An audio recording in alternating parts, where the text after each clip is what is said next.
Hey, maybe you've celebrated just like us that finally, after 4 months of starvation, the Israeli army allowed a very limited number of flour bags to enter to the Gaza Strip. And although this flour cannot even cover 10% of the need of the starved families of Gaza Strip, we were so happy until we found that the flour was entered to a starved population by the GHF, the Israeli American Aid Distribution Foundation, was mixed with drugs. Specifically with oxycodone. What is oxycodone? An opioid. It's a very strong painkiller that cannot be used without a medical supervision, and it causes a slowdown in the heart rate, a mental illness, a damage in the brain, and most importantly, it is addictive.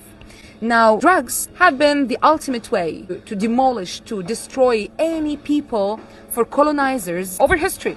Okay? Britain flooded China with opiates. Holland was the first to enter drugs to the South Africa, and Spain did the same to Latin America. So colonizers are just using the same tools, and we have their past and future plans, and yet we let everything to happen again. Israel failed for 2 years now to break the Palestinian will and to tore the social fabric. So alongside with taking over 75% or more of the land, destroying the infrastructure and the housing, starving the population, now it's the drugs. It's the drugs. People now are enforced to be addicted because the flour was mixed with not only pills, but actually there are doubts that the flour itself was mixed with drugs. Who can look at the eyes of a mother, a starving mother with starving children, to tell them, don't eat this flour? All of this is wearing a humanitarian foundation mask that is called the GHF,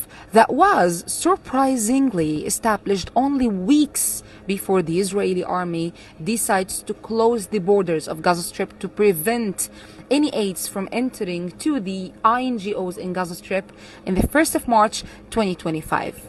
Isn't that suspicious enough to you? To realize that GHF needs to be closed right now, that food must enter only by INGOs that used to work on the humanitarian context of Gaza Strip. The GHF caused until now the killing of over 600 people and the injury of over 4,000 people, and yet food is not reaching everyone, and starvation is killing more and more people because the GHF is putting a very limited number of aid boxes, like thousands only, on front of people, so people run to this food and then they open fire.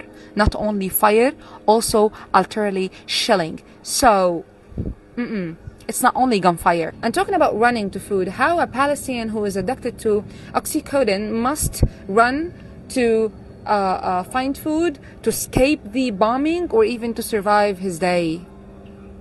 How? Just tell me how. Being addicted in Gaza Strip is not a choice now. Israel is enforcing addiction and drugs on everyone wants bread.